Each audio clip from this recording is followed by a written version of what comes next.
चलो इसी तरीके से एग्जाम्पल 74 देख लो भाई।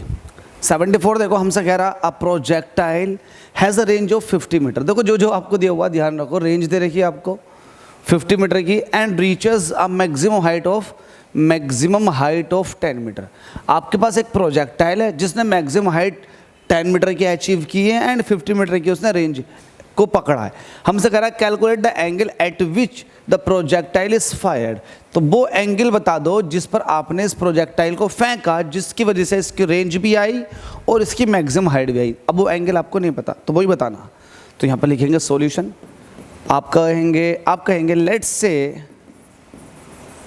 Theta be the angle eight विच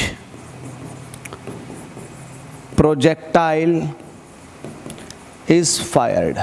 ठीक है, ज़बरदस्त बात हो गई। तब आप मैक्सिमम हाइट का फॉर्मूला लिखेंगे तो h इज इक्वल टू कितना होता है, u square sine square theta upon 2g, h square you square sine square theta. इसको आप इक्वेशन 1 कह दो। एंड आप लिखेंगे रेंज, जो जो आपको दिया हुआ है रेंज लिखेंगे। रेंज का फॉर्मूला क्या होता है, u square sine 2 theta upon g। Equation second, आप 1 को डिवाइड कर दो, 1 डिवाइडेड बाय सेकंड। देखो आपके पास ऑटोमेटिक निकल कर आ जाएगा। तो 1 को डिवाइड करो मतलब h डिवाइडेड बाय r। तो h की वैल्यू कितनी है, u square sine square theta upon 2g। Divide करना रेंज से, तो रेंज कितनी है, u square sine 2 theta. Sine 2 theta का एक फॉर्मूला होता है 2 sine theta cos theta. Sine 2 theta का एक फॉर्मूला होता है 2 साइन थीटा कोस थीटा। ठीक है, ये फॉर्मूला याद रखना। साइन 2 थीटा का फॉर्मूला होता है, क्या होता है, साइन, मैं इसको यहाँ हाथों हाथ ही रख देता हूँ। अरे ये वहाँ का मिट रहा है भाई, यहाँ मैं हाथों हाथ वैल्यू रख देता हूँ 2 sine theta into cos theta. ठीक है, ये वैल्यू मैंने पुट कर दी, ये मेन अपॉन है। ठीक है, तो मैंने यहाँ पर रेंज जी की वैल्यू रखी, यू स्क्वायर साइन 2 थीटा की वैल्यू रख दी, नीचे जी चल रहा था जी रख दिया। अब देखो जो कटा उसको काट दो और जो बचेगा उसको रहने दो। कैसा है, आपने देखा यू स्क्वायर से पूरा पूरा यू स्क्वायर कट गया।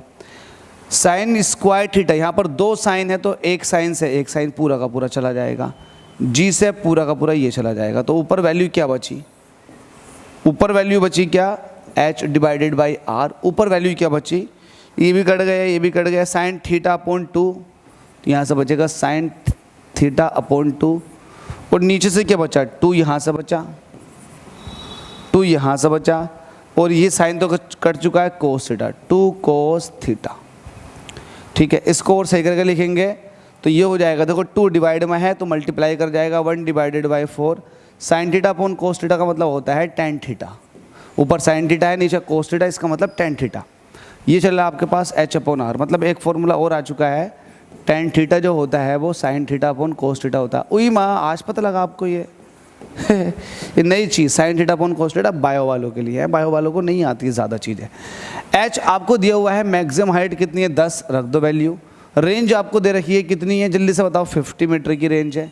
ज़बरदस्त, 1 डिवाइडेड बाई 4 ऐसे चलेगा, यहाँ पर चल रहा है टेन थीटा। ठीक है भाई, 1 0 से 1 0 कट जाएगा, 4 मल्टीप्लाई में आ जाएगा, 4 divided by 5 is equal to आ जाएगा टेन थीटा। 1 डिवाइडेड बाई 5 की वैल्यू होती है 0.2, चाहे आप करके देख लो। ठीक है, और 4 डिवाइडेड बाई 5 मतलब इस वैल्यू को 4 से मल्टीप्लाई कर दो तो वैल्यू आ जाएगी 0.8। तो ये आपके पास आ जाएगा ten theta is equal to 0.8। लेकिन आपको थीटा चाहिए तो थीटा इज इक्वल टू हो जाएगा टेन इनवर्स 0.8। बस यही आपसे पूछ रहा था। अब बहुत सारे बच्चे कहेंगे बुक के अंदर तो इसकी वैल्यू दे रखी है, तो याद कर ले। अगर वैल्यू दे रखी है तो याद कर ले, अगर तुझसे हो जाए तो। ऐसी ऐसी लाखों वैल्यू कहाँ तक याद करेगा। तो भाई वैल्यू याद मत करो, हमारे याद नहीं है वैल्यू तो तुम कहाँ से याद कर लोगे। हो सकता है तुम कर ले भाई, तुम अपने आप में एक विद्वानी ज्ञानी व्यक्ति हो तो आप कर सकते हो। मैं तो अगर आपकी जगह होऊंगा एग्जाम में यहाँ छोड़ कर आऊँगा, किसी के बाप के अंदर है हिम्मत तो गलत करके दिखा दे। बिल्कुल सही आंसर है, theta is equal to tan inverse 0.8। नहीं काट सकता कोई भी व्यक्ति आपके इस आंसर को। ठीक है, ध्यान रखना। अब इसकी वैल्यू रखना चाहोगे तो एंगल्स में लिटरली मजाक की बात अलग है, लेकिन दिल से बोल रहा हूँ, किसी को याद नहीं होती है वैल्यू। कौन याद करेगा? कुछ वैल्यूज़ याद है, साइन 45 डिग्री या फिर 10 40 डिग्री, 0 डिग्री, 30 डिग्री, 60 डिग्री, 180 तक याद हो सकते हैं, लेकिन फ्रैक्शन वैल्यू है ये कहाँ से याद होंगी? ये नहीं होती। ऐसे नहीं होता है कि 29.8 डिग्री की वैल्यू कहाँ तक याद करोगे, मर जाओगे, सालों याद नहीं होगी। तो उम्मीद करता हूँ समझ में आ गया होगा। बहुत ईजी न्यूमेरिकल रखते हैं भाई प्रोजेक्टाइल मोशन के, एक भी ख़राब नहीं होने दूंगा मैं आपका।